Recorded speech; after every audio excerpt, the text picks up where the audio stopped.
The 808 today is still probably the most used drum machine, although the sounds of the drum machine are used, the actual drum machine isn't used. I blew somebody's mind. I can't remember who it was. There was I can't remember who it was now, but it might have been somebody from like the Young Money crew or somebody. And they said, we need something that sounds like an 808, and I brought one out and I just said, here. Here. And they said, what is that? I said, that's an 808. And he tweeted his friend, I called everyone, oh my God, it's an 808, it's a real 808, man. I don't think they got one up here. So, but it's amazing the way that technology and creativity just continues to intersect. I mean, it's just great, and I'm a product of it. And I remember, when everything from fax machines to two-way pagers. Two-way pagers used to be the baddest. That was like the baddest thing ever. And I remember sitting with somebody at Motorola. I happen to be good friends with Tiger Woods, and I'm a horrible golfer, but I'm comic relief for him sometimes on the golf course. And we were at a dinner for him, and we were sitting there, and it was me and my wife, and we happened to be sitting next to these people from Motorola, and they were like, the geniuses at Motorola. And me and my wife are on with our two-way pagers, and we're like, as we used to do, we used to sit next to each other, but instead of talking to each other, we text each other back and forth. Like, that was so cool. I was like, this is great. Hey, look at the dude over there with what's he wearing? Or it's like, isn't that so-and-so's wife over there? It was like that kind of thing, right? So we never would have a conversation. So they looked over at us and they said, what are you guys doing? And we said, oh, we're just into our two-way pager. You heard about these? Blah, blah, blah. And they said, well, yeah, we work for Motorola. We invented those. And we were like, wow, that's awesome. Oh, we love this. Oh, we love it. Okay, so give us the knowledge. What's the next thing? What's the next two-way pager going to be like? And they said, oh, we're discontinuing those. There's no more two-way pagers. We're moving on. And I thought, wait a minute, what are you doing? No, this is two-way pagers, this is it. And they said, oh, you have no idea. This is the stuff that's coming. You're never gonna think about a two-way pager again. And they were absolutely right. And that conversation though, once again, it just kind of summarizes that there's people out there with great ideas that are doing really brilliant things. And, sometimes they don't even know what they have. And I remember when digital recording started really big. Now I remember Steve Hodge said to us, our engineer said to us, when digital tape machines came out, he said, you know what, I'd hold off on that because the transfer from digital actual tape, he said pretty soon it's not going to be any tape at all. And we're going, what? No tape? How can you do that? That's impossible. He said, no, it's already coming. So we said, okay, cool. So I remember we bought, kind of speaking about the difference of being in Minneapolis, I remember, matter of fact, it was at one of the AES shows, and I can't remember which one it was. There was a company called Harrison, and they came out with a board called a Series 10, right? Now, I love the Series 10 board because it was the first board to me that was really, truly what was a total recall board. Now, SSL had what they call total recall, and some of you may remember this, but what the idea was there was a TV screen, and what you had to do in order to recall your mix, right, to get your mix back up. So, you'd send your mix to the record company, and the record company would go, yeah, it sounds good. It could use a little more vocals. So now you've taken your 48-track mix, you're putting it back on the board to turn a vocal up, right? So this is before stems and all that stuff, right? So you turn the vocal up a little bit, but it takes you 2 hours to just set the board up in the way that it was because you're looking at a little monitor and it's telling you as you're turning each knob where to stop, where the knob actually was. So it wasn't really total recall. So I remember Harrison, they said, listen, here's what we do for ours. If you want to recall the mix, you just press the button here, start the tape, and everything pops back up as it is, just like that. And we said, wow, that's brilliant. Okay, we love that. We'll take 2. So we did. We had 2 of these Series 10. And we expected that, it was going to take the industry by storm, and this makes so much sense.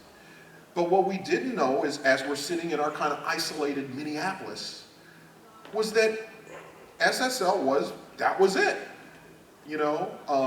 Meave, SSL, they were it. Few people had Harrison, VP had, you know, API, there was a few different kind of things, but it was all about the standard. It was about, SSL was like the standard. You walked in the studio, if you didn't see an SSL, you'd go, no, not an SSL. So we were like, okay, shoot. So it didn't matter though, because we were still making our records, doing our own thing. So we were, you know, we got into the thing where, you know, the records had hiss on them. You know, our records had hiss because it was tape, right? So we kept saying, we got to get into the analog, we got to get into the analog thing. Well, then Dolby came to us and they said, hey, we got a thing. It's called Dolby SR. I said, Dolby SR, what does that do? It takes the hiss off of the tape. Really? Okay. What kind of tape machine do we need? You know, it said it works with any tape machine, but if you have an Atari machine, it's built into the Atari machine. So we called Atari and we said, okay, we need 6 of those machines with the Dolby SR built in. And we made records like that for the longest time. And the other cool thing was that the tape went slower, so you use less tape. It was like 15 IPS. So it was, instead of 30, for those of y'all that know inches per second. Okay, so, but you use less tape, so you could put more stuff on there, and the low frequencies were amazing on this stuff. And it was interesting because we had to just transfer some tape the other day that's in Dolby SR, and it's interesting that a lot of the engineers at the studios, they don't know about setting up an analog tape machine, they don't know about calibrating and all that kind of stuff. It's become sort of a lost art. And I hope as we continue to move forward technologically that we still continue to do that, because there's still a lot of great creativity on tape. Terry and I are putting an album together after like 30 years of talking about it, and some of the things on our album are things that go back to, you know, 83 or 82 that we did on analog tape that we're like resurrecting. And it's funny because when you put the tape on, it still sounds amazing. And I wonder, going 30 years forward, when we pop in that hard disk, is it going to even be there anymore? So I think one of the questions we have to ask technologically is, what are we doing to preserve the great music and the great legacy that we have? So it's one of the things I'm interested to talk with the technology companies about, because we have such a rich legacy. I mean, you can go back and, you know, VHS tapes, they still work. You know, they look as bad as they did when they were out, but they still work. At least something's there. Now, I don't know about digital, and I don't know whether anybody's figured that out. But I will say that it's cool to work with people like the Grammys, and I've done that for quite a while. And the involvement that the Grammys have as far as archiving and preserving is a very important thing. And I know Maureen Droney is in the room from the producers and engineers wing. I want to shout out to Maureen and the great work that the P&E wing is doing to keep sound alive and keep the preservation of music at the forefront, because it's really important. You can give her a little applause. I don't know where she's at. She's shy, so she may not stand up because she's pretty shy. I'm going to open it up to questions here in just a second, but I have a question for the room. How many people would consider themselves pessimists in the room? You guys look at the industry and you kind of go, oh man, this is screwed up. The way the music industry is not the same, and you know, it's in a bad place. Show of hands, anybody feel like that? Pessimists in the room? That it's not how it used to be in that? Okay, and then how many people in the room would consider themselves optimists, that the future's bright, we're going to be okay? And a bunch of people didn't raise their hands for either one of those, so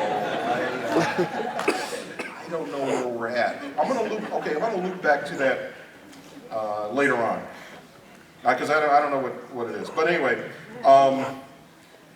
by the way, I want to talk about real quick too, like the first records I heard, like James Brown and Smokey Robinson, and like those kinds of records, and what an incredible influence those records were.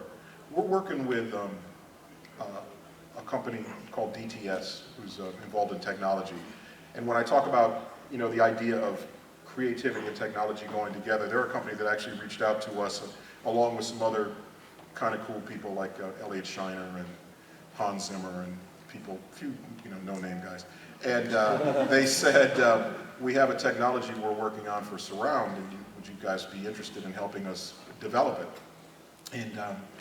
And I said, yeah. I said, as a matter of fact, I said, we would be very interested in that. And we were, once again, as I spoke about earlier, when the keyboard company actually asked our opinion on something, I love when tech companies ask our opinion on something, because I just think that in order for the product to be really good, that's the kind of thing that needs to happen, you know?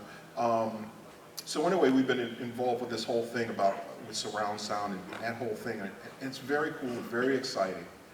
And so it got me thinking that, you know, the records that were made back in the day, like the James Brown records and some of that, one of the things we did is we went back and mixed James Brown and surround sound. We got one of the masters. And it's the most amazing experience to hear this great music and the musicianship, because it sounds like, when you listen to it, it sounds like it's coming from watching James Brown on stage. Like the microphone's in the middle, the bass is over here, the guitar's over here. It's absolutely amazing technology. And just imagine if those masters weren't around anymore and we couldn't do that. We couldn't take the great music from the past and apply it to today's technology, where we'd be. So I just think it's so important that one of the things we concentrate on out of all the millions of things we have, because there's a lot on the plate here this weekend, but really the preserving of music and making sure that the masters that are made now preserve, so that down the line, whatever the technological advances that make that possible to hear music in a better way, that exists. I just think that that's really, really important. Thank you. I agree.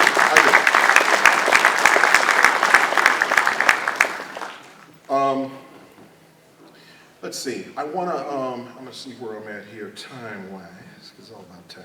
Okay, I got about 5 more minutes here, and I'm open up for questions, so hopefully you guys have some. It's interesting because I was thinking about the way that recording happens nowadays, and I know, you know, it's possible to do everything basically in a laptop nowadays. And I had a couple of kind of revelations about that, because I wouldn't say I'm an old school guy, but I would just say I went to school a while back.